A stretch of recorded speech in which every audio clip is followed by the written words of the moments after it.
शिवसेना ही भाजपच्या विरोधकांमध्ये सामील होणार का असा प्रश्न निर्माण झालाय। कारण उद्धव आणि ममता बॅनर्जी यांनी फोनवरून थोड्याच वेळापूर्वी चर्चा केली आहे आणि त्यानंतर सेना शिष्टमंडळही उद्या राष्ट्रपतींची भेट घेणार आहे।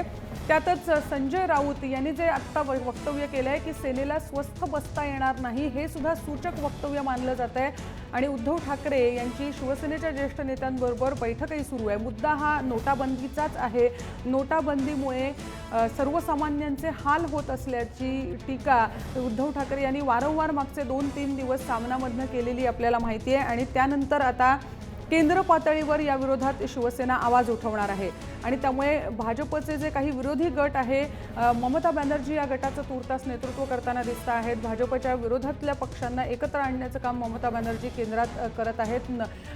नोटाबंदीला विरोध करण्याची भूमिका या सगळ्यांनी मिळून घेतली आहे। प्रसन्न जोशी आपले कार्यकारी संपादक आता माझ्याबरोबर आहेत।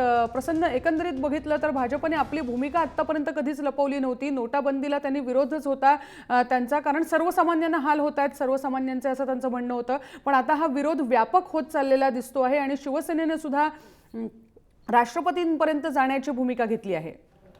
रुजुता, ही फार मोठी घडामोड आहे। शिवसेनेला सुद्धा लक्षात आलेले आहे की नोटाबंदीच्या अनुषंगाने जो उद्रेक उसळलेला आहे देशभरामध्ये तो आपल्यावरती सुद्धा शेकू शकतो, कारण आपण सत्तेत सामील आहोत केंद्रात आणि राज्यामध्ये। लोक आपल्याला सुद्धा विचारू शकतात की तुम्ही काय करताय, केवळ तुम्ही फक्त सामनातून लिहून काही उपयोग होणार नाही, तुम्ही प्रत्यक्ष यामध्ये उतरलं पाहिजे। अशोक चव्हाणांनी मधल्या काळामध्ये आरोप केला होता की शिवसेना नुसतं बोलते, सत्तेत का आहे।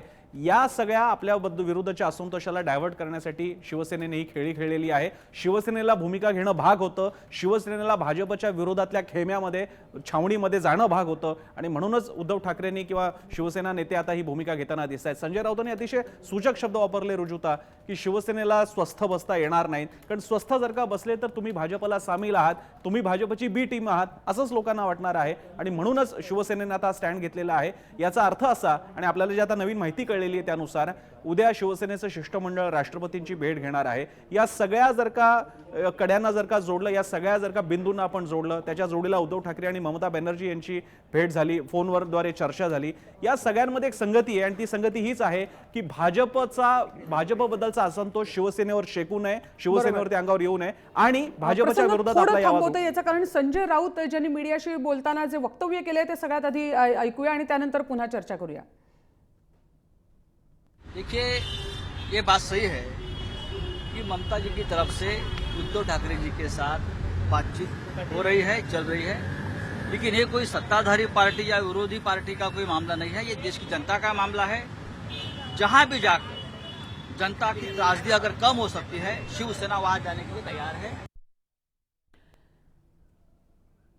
प्रसन्न आपल्याबरोबर आहेतच। प्रसन्न, आता काय म्हणाले संजय राऊत हे आपल्याला बघितलं, त्यांनी एक म्हटलंय सेफर साईड, त्यांनी असं म्हटलंय की यात सत्तामध्ये असणं आणि विरोधी भूमिका घेणं हा काही भाग नाहीये, लोकांना त्रास होतोय त्याच्या विरुद्ध आम्ही आवाज उठवतोय आणि हा एक प्रकारे शिवसेनेचं समाजकारण आहे असं दाखवण्याचा प्रयत्न संजय राऊत यांनी। अर्थ एवढाच आहे की शिवसेनेला आता भाजपच्या विरोधात तयार झालेला आक्रोश स्वतःवरती शेकू नये, स्वतःवरती येऊ नये, कारण शेवटी या नेत्यांना सुद्धा लोकांना तोंड दाखवायची आहेत आणि महापालिका निवडणुका येऊ घातलेल्या आहेत। अशा वेळी शिवसेना लोकांसोबत आहे, अशा वेळी शिवसेना विरोधकांसोबत आहे हे दाखवण्याचा हा प्रयत्न आहे। पण तरी सुद्धा संजय राऊतांनी शब्दांचा छल करत किंवा शब्दांची खेळत हा काय भाजप विरोध वगैरे नाही असं म्हणायचा जरी प्रयत्न केला असला तरी हे उघडपणे दिसतंय की शिवसेना विरोधकांना एक प्रकारे याच्यात सामील झालेली आहे। महत्त्वाचं आता हे असणार की हिवाळी अधिवेशन जेव्हा सुरू होईल संसदेचं, त्यामध्ये शिवसेना कशी भूमिका घेते, शिवसेनेचे खासदार प्रश्न विचारणार का, मुंबई पातळीला महाराष्ट्र पातळीला शिवसेना विरोधकांनी उद्या जर का काही मोर्चा आयोजित केला तर त्यामध्ये सहभागी होणार का, आणि त्यामुळे शिवसेनेची आता भूमिका खूप महत्त्वाची आहे आणि भाजप सुद्धा त्याकडे लक्ष ठेवून असेल। प्रसन्न, पुढचा प्रश्न माझा हाच होता, कारण यानंतर काय, कारण एक भूमिका आता शिवसेनेला ठामपणे मांडावी लागेल। उद्धव ठाकरे यांची त्या दृष्टीने मला वाटतं बैठकही सुरू आहे पक्षातल्या ज्येष्ठ नेत्यांबरोबर।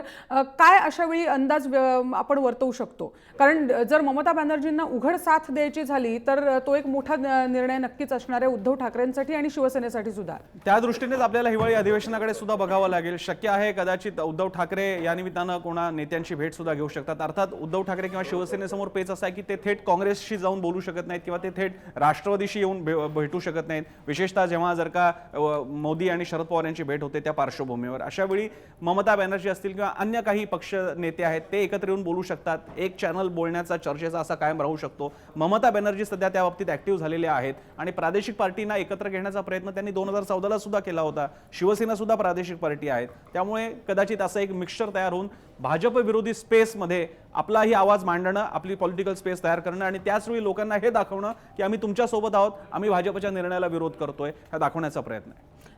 प्रसन्न जोशी आपले कार्यकारी संपादक आपल्याबरोबर होते. धन्यवाद प्रसन्न की या केलेल्या संपूर्ण विश्लेषणासाठी, कारण मोठी आणि महत्त्वाची बातमी आहे ही आणि म्हणून ते समजून घेण्याचा हा प्रयत्न आहे.